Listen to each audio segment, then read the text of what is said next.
2편입니다. 문제 해결 공부합니다. 문제 해결에 대해서 공부를 시작하기에 앞서 내가 조금 할 얘기가 있습니다. 학생들이 많이 질문을 합니다. 카톡 대화, 문제 해결 능력은 수리가 아니죠. 수리가 아니라고 단정하지는 못합니다. 그러나 여러분들이 지금 펼치고 공부를 하고 있는 NCS 책의 문제 해결 영역을 보면 대개 명제 그리고 무엇인가 계산하는 것들 이와 같은 내용으로 구성되어 있습니다. 그게 문제라는 겁니다. 명제는 사고력의 일부입니다. 명제가 나쁘다는 얘기가 아닙니다. 근데 명제의 출제 비중은 점차 떨어지고 있습니다. NCS가 도입된 해는 2015년입니다. 2015년 갑작스레 도입돼서는 문제 유형 전체가 바뀌었는데 학생들이 불만을 토했죠.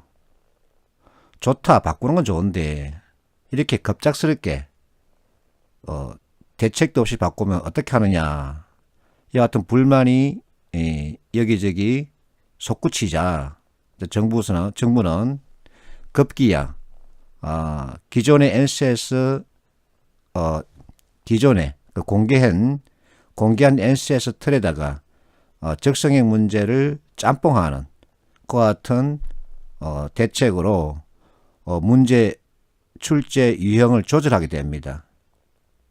그렇게 해서 이제 명제가 아직까지 수명을 유지하고 있는데 NCS가 도입된 지 이제 5년 차가 됩니다.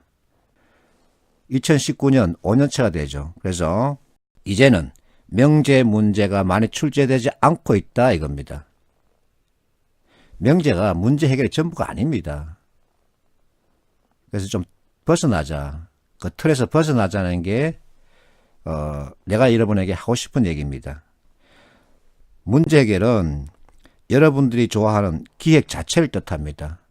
기획은 회사 업무의 중심입니다. 실제 여러분들이 이제 필기 통과하고 나서 면접을 앞두고 있다면 면접에서 질문은 대개 다 문제 해결입니다. 특히 PT는 거의 문제 해결입니다. 그래서 내가 말합니다. 필기 통과하고 난 다음에 면접을 앞두고 있다면 다시 문제 해결 페이지를 펼쳐라. 그리고 전부 다 제대로 읽고 다시 이해를 해라. 특히 포맷 중심으로 봐라 그럽니다. 맞습니다. 그렇게 해야 됩니다. 자, 11월 1월인데 NCS 합격했다, 필기 합격했다는 얘기입니다. 이게 바로 포맷 중심으로 공부를 한 학생이에요. 자, 필기 합격하고 나서 기본 시자인데 기본은 논술이 있었답니다. 이번에. 그래서 논술 때 포맷을 그대로 적용했다. 과거 한국장학재단 논술 시험 때는 포맷을 적용하지 못했었다. 몰랐기 때문에. 그런데 이번에는 포맷을 들이댔더니 체계적으로 쓸 수 있었다 이겁니다. 그러고 나서 11월 29일 최종 합격 발표 받았다. 합격했다고. 면접 때 또박또박 그리고 포맷 지켰다. PT 포맷 가지고 제대로 적응할 수 있었다. 포맷을 활용할 수 있었다. 그랬더니 이와 같은 좋은 결과를 냈다. 이렇게 알려왔습니다. 포맷은 여러분들이 평생 맞벌이를 보장하는 스킬입니다. 맞습니다. 그거. 명제는 시험 문제 답을 맞추기 위해서 한순간 공부하면 머릿속에서 또 지워지잖아요. 그러나 포맷은 필기시험 대응책, 논술 대응책이고 PT 대응책입니다. 이게. 그리고 여러분들이 맞벌이를 보장해 줍니다. 자, 문제 해결 능력 유형, 문제 유형 변화를 살펴볼 수 있는데 2016년까지는 명제, 논리게임, 계산형 이와 같은 문제들이 문제 해결 영역 문제로 출제됐습니다. 근데 이제 2017년부터 문제 해결 관련 기초 개념을 묻고 있고, 그리고 문제 유형을 묻고 있고, 문제 처리 관련 프로세스를 묻고 있습니다. 왜 이와 같은 변화가 생겼을까요? 이겁니다. 앞서 얘기했죠.